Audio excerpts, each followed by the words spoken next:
CBS held the 10th Democratic debate in Charleston, South Carolina. It was the last chance for the Democrats before Super Tuesday to speak to the American people about why they should be the Democratic nominee. No, Bernie, I was talking about. I was talking about. I would like, Senator Sanders, we would like to bring Mr. Steyer in on this conversation. Mr. Steyer, please. I was talking about all your programs. And that's why I asked for your time. We're going to stay on this topic and allow senators. Mitch McConnell. Pass this on to Major. Candidates, good evening. Here's the deal. I'm not out of time. You spoke over time, and I'm going to talk. And I challenge everyone. Senator Klobuchar, next question. New topic. For this whole campaign. I don't know where you got the impression. If you could honor the rules of the debate. Thank you. Senator Klobuchar. How will you convince voters that a Democratic socialist can do better than President Trump with the economy? Well, you're right. The economy is doing really great for people like Mr. Bloomberg and other billionaires. In the last 3 years, billionaires in this country saw an $850 billion increase in their wealth. Not exactly. Sanders got that figure from the Institute for Policy Studies. However, the Institute claims that the morning of the debate, that they gave the Sanders campaign an updated number of $710 billion, but he neglected to use it. Last year, real wage increases for the average worker were less than 1%. Half of our people are living paycheck to paycheck. Sanders' plan to fix this is to open the borders and tax the out of corporations, so good luck with that. 87 million Americans have no health insurance or are underinsured. And for the record, 158 million Americans do have health insurance, of which 44 million are considered underinsured. And according to the United States Census Bureau, in 2018, 27.5 million people did not have health insurance coverage. 44 million plus 27.5 million equals 71.5 million, not 87 million like Sanders claims. 500,000 people tonight are sleeping out on the street. Nope. According to the Council of Economic Advisors, only 35% of all people counted as homeless were unsheltered. 500,000 people tonight are sleeping out on the street, including 30,000 veterans. Sanders claims that 30,000 veterans are sleeping on the street is false. It's more like 15,000. And that's still too many, but it has dropped significantly since 2009.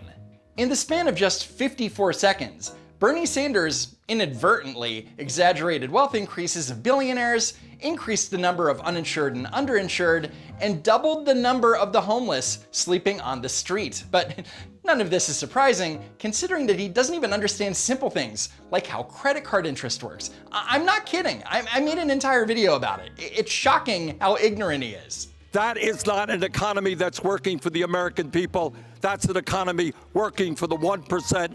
We're going to create an economy for all. And billionaire Mike Bloomberg, the Lord Farquaad of the 1%, was given a chance to respond to Sanders. And this was a perfect opening to talk about how Sanders' plans would destroy the US economy as we know it. But instead...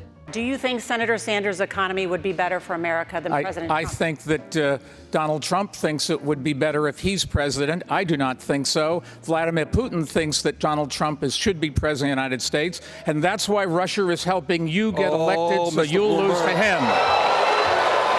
Bloomberg is referring to a report in the Washington Post that the Russians are attempting to help Sanders' presidential campaign as part of an effort to interfere with the Democratic primary. It's unclear how the Russians are trying to help Bernie, but regardless, this line of attack against Sanders is not going to score Bloomberg any points, especially since the alleged interference would be out of Sanders' control. But listen to the question.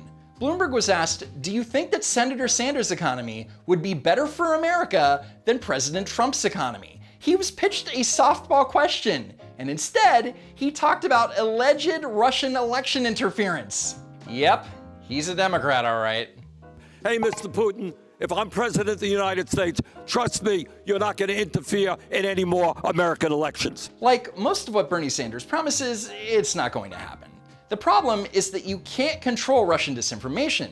In fact, All the Russians have to do is convince the intelligence community of their intent to help a candidate. They don't even have to do anything beyond that. That's all it takes to freak everyone out. Bernie and I agree on a lot of things, but I think I would make a better president than Bernie. To be fair, most people would make a better president than Bernie, but that's not saying a lot.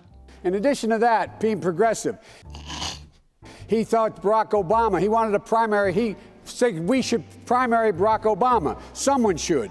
And in fact, the president was weak, and our administration was, in fact, not up to it. Biden is referring to when Bernie Sanders was considering running against President Obama back in 2011, and Senate Majority Leader Harry Reid had to talk him out of it.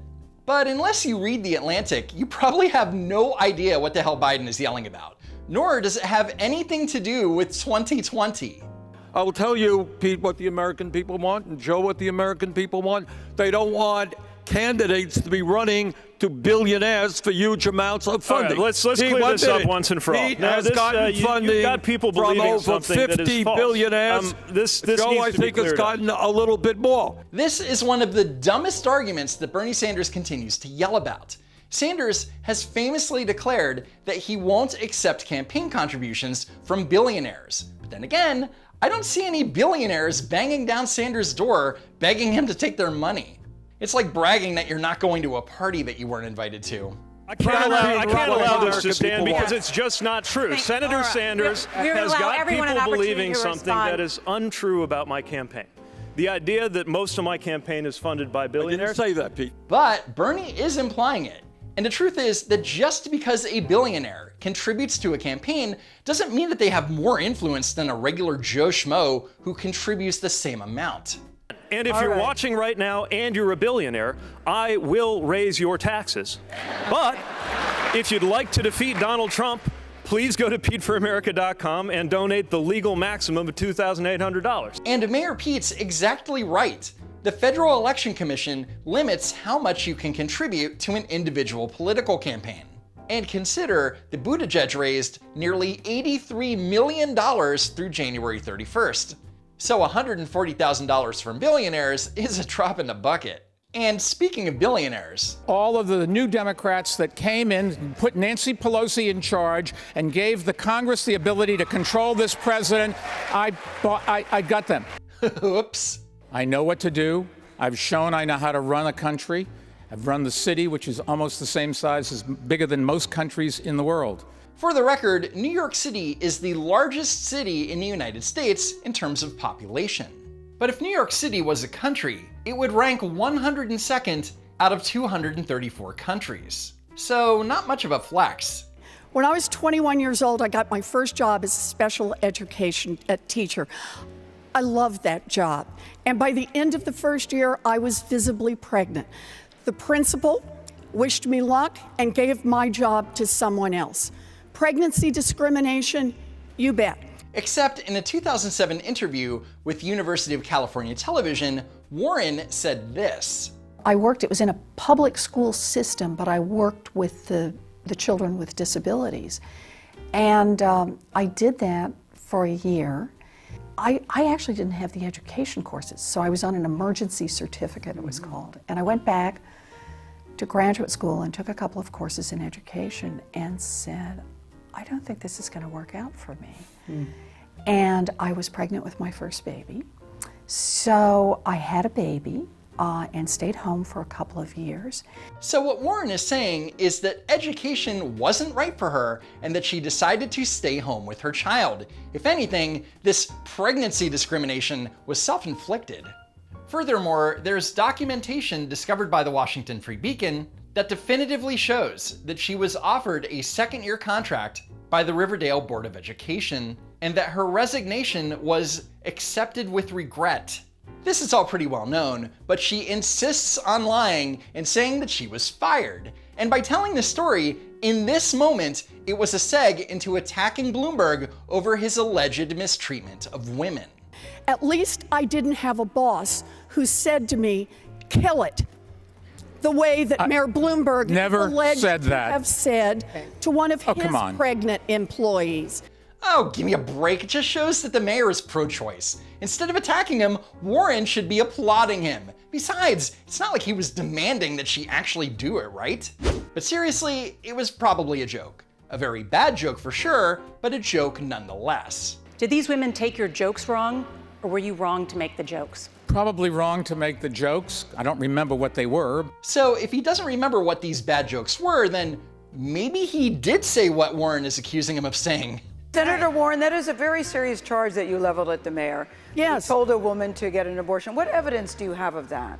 Her own words? In other words, believe all women. Senator Sanders, the cost of your agenda. Yesterday, you released information about how you will pay for your major proposals, but not all of your details are clear. You've proposed more than $50 trillion in new spending. You've said Medicare for all will cost $30 trillion. Unfortunately, you could give Bernie Sanders all the time in the world, and you would not be able to pay for Medicare for all, let alone a Green New Deal, free college, and canceling student debt.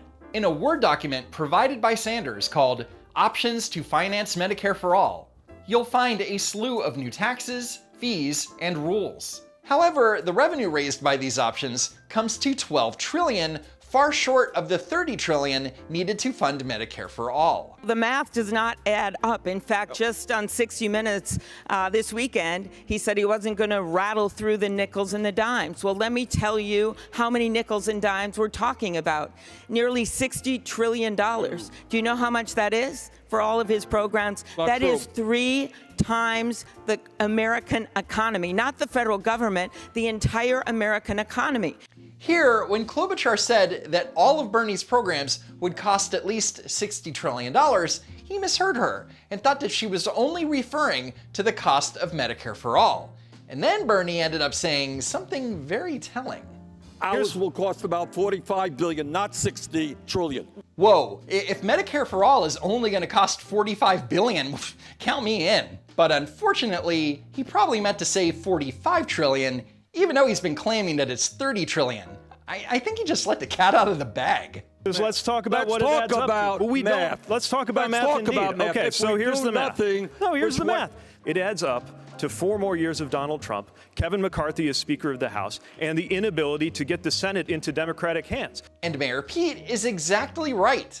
If Sanders gets the Democratic nomination, Republican voters are going to come out in huge numbers. Not to mention that Bernie's going to have a hell of a time winning in Florida over his past and present comments praising Fidel Castro. You may recall way back in, 1961, they invaded Cuba. And everybody was totally convinced that Castro was the worst guy in the world, that all the Cuban people were going to rise up in rebellion against Fidel Castro. They had forgot that he educated their kids, gave them health care, totally transformed the society. When asked about this on 60 Minutes, he doubled down. It's unfair to simply say everything is bad. You know, when Fidel Castro came into office, you know what he did? He had a massive literacy program. Is that a bad thing? Bernie was widely criticized for his remarks, and his defense was that he was repeating what Barack Obama said back in 2016. The United States recognizes progress that Cuba has made as a nation. Its enormous achievements in education and in healthcare. What I said is what Barack Obama said in terms of Cuba, that Cuba made progress on education. Yes, I think, really? Really? Yes, because there's no comparing those two What Barack Obama said is they made great progress on education and health care. That was Barack Obama. And that's all true, but the issue is that Bernie Sanders is no Barack Obama. We have a criminal justice system today that is not only broken, it is racist, got more people in jail than any other country on earth, including China. And one of the reasons for that is a horrific war on drugs. What we are also going to do is move to expunge the records of those people who are arrested for possession of marijuana. Bernie Sanders is exaggerating the impact of drug possession sentences on so-called mass incarceration. According to the United States Sentencing Commission, in 2017, simple marijuana possession accounted for 0.46% of all drug-related federal cases. And not everyone sentenced for drug possession gets prison time. In fiscal year 2018, of 777 drug possession sentences, 62% received imprisonment, 25% received probation, and 13% received only a fine. I should also point out that 48.4% of all drug possession offenders were non-US citizens. And I'll tell you what else we're going to do. We're going to provide help to the African American, Latino, Native American community to start businesses to sell legal marijuana rather than let a few corporations control the legalized marijuana market. Man, I don't know. I mean, what happens if all those minority-owned businesses become hugely successful and become giant corporations themselves? I mean, don't we have enough millionaires and billionaires, Bernie? And finally, former Vice President Joe Biden has this to say regarding Bernie Sanders' record on gun legislation. 150 million people have been killed since 2007 when Bernie voted to exempt the gun manufacturers from liability. More than all the wars, including Vietnam, from that point on. That is a shocking claim, which would mean that nearly half of the United States population has been wiped out by gun violence just in the last 13 years, but needless to say, he's wrong. But what's really troubling is that the moderators or the other candidates neglected to correct him. But then again, they might think that Biden is 100% correct, so believe what you want to believe, I guess. And that wraps things up. I'd like to thank you for watching, sharing, and hitting that like button. Follow me on Twitter, and if you haven't already, subscribe to the channel. Check out the links in the description, and check out these videos that you may have missed. Thanks again for stopping by, and hope to see you all next time.